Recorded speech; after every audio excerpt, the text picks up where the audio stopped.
Start. అందరికీ నమస్తే అండి. నేను లక్ష్మి, విశాఖపట్నం నుంచి. మన ధ్యానమాతృత్వం మనందరికీ తెలుసు కదండి.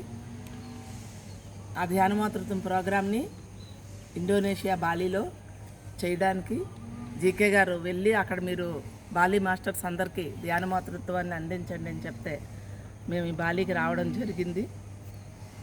ఇక్కడ డాక్టర్ రోజా గారు, అలాగే సంతోషి మ్యామ్, అలాగే సఫాలి మ్యామ్ అందరి మీకు కూడా రావడం జరిగింది. మరికొన్ని వివరాలు మన సంతోషి మేడం చెప్తారు. చెప్పండి సంతోషి. హాయ్ అండి. ఈరోజు మనం ఇండోనేషియా బాలీలో మే 27 నుండి జరుగుతున్న మామ్ అండ్ బేబీ ఫెస్టివల్లో పార్టిసిపేట్ చేయడం కోసం వచ్చాము. సో ఎవరైతే తల్లిదండ్రులు ఉన్నారో వాళ్ళందరికీ కూడా డివైన్ పేరెంటింగ్ టెక్నిక్స్ని ప్రెగ్నెన్సీ నుండి పిల్లల కడుపులో ఉన్నప్పటి నుండి ఎలా కనెక్ట్ అవ్వాలి, అలాగే వాళ్ళని పెంచే విధానంలో వీళ్ళు ఇప్పుడున్న స్ట్రెస్ఫుల్ స్టడీస్ కానీ, యాంగర్ మేనేజ్మెంట్ కానీ, వాళ్ళకున్న ఇష్యూస్ కానీ ఇవన్నిటినీ మనం మెడిటేషన్ త్రూ హీల్ అవ్వడం ఎలా అనేది ఇక్కడ ప్రాసెస్ ఇక్కడ అందరికీ కూడా మనం బుక్స్ రూపంలో, పాంప్లెట్స్ రూపంలో అందరికీ అందిస్తూ వస్తున్నాం మేడం. నమస్కారం అండి. ఈరోజు బుద్ధ పూర్ణమి సందర్భంగా ఇక్కడ పత్రిజీ గారు కట్టించిన ఆయన చేతులతో స్వాస్థాలతో ఓపెన్ చేసిన పిరమిడ్ దగ్గరకు వచ్చి ధ్యానం చేయడం జరిగింది. అలాగే మేము బాలీకి ఎందుకు వచ్చామంటే ఇక్కడ మామ్ అండ్ బేబీ ఫెస్టివల్ జరుగుతోంది. అందులో మన స్పిరిచువల్ టాబ్లెట్లో భాగంగా ధ్యాన మాతృత్వం గురించి చెప్పాలి.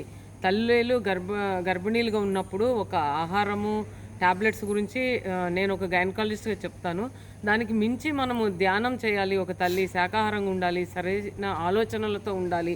బిడ్డకి కడుపులోనే కావాల్సిన ట్యాబ్లెట్ల ఆహారమే కాదు, సరైన ఆలోచనలు, ధ్యానం వల్ల వచ్చే ఎనర్జీ, తర్వాత వాళ్ళ ఇంట్లో ప్రతి ఒక్కరి ఆలోచనలు కూడా కడుపులో బేబీ అబ్జర్వ్ చేస్తూ ఉంటుంది. సో ఆ టైంలో ఒక తల్లి, కాబోయే తండ్రి, తర్వాత వాళ్ళ ఫ్యామిలీ అట్మాస్ఫియర్ ఎలా ఉండాలి అనేది వాళ్ళకి చెప్పాలని, at the same time health కూడా నెగ్లెక్ట్ చేయకుండా వాళ్ళు చెకప్లు ఎలా చేసుకోవాలి, ఏం టాబ్లెట్లు వేసుకోవాలి, స్కానింగ్ ఎప్పుడెప్పుడు చేయించుకోవాలి, ఏం వ్యాక్సినేషన్ తీసుకోవాలి అని కూడా డిస్కస్ చేయడం జరుగుతుంది.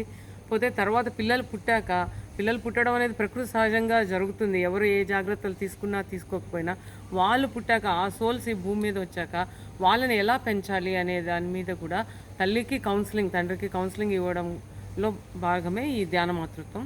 ఇది చాలా అద్భుతమైన ఒక ప్రక్రియ.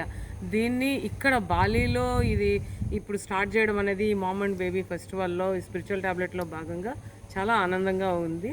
ఇది ఇంకా ఇలా కొనసాగుతుందని, అలాగే ఈ ప్రపంచమంతా కూడా మనం దీన్ని స్ప్రెడ్ చేయాలి. ప్రతి ఒక్క తల్లి కూడా ఏదో బై యాక్సిడెంట్ ప్రెగ్నెంట్ అవడం కాదు, ఒక ఎరుకతో, ఒక జ్ఞానంతో తను ఒక అత్యుత్తమ సోల్ని తన గర్భంలోకి ఇన్వైట్ చేసి, ఒక అత్యుత్తమ సోల్ని ఈ భూమి మీదకి తెచ్చి ఈ ప్రకృతిని ఇంకా ఎంతో అందంగా, సౌందర్యవంతంగా తీర్చిదిద్దే విధంగా ఈ ప్రపంచం అడుగులు వేయాలని కోరుకుంటున్నాను. నమస్తే. Very nice.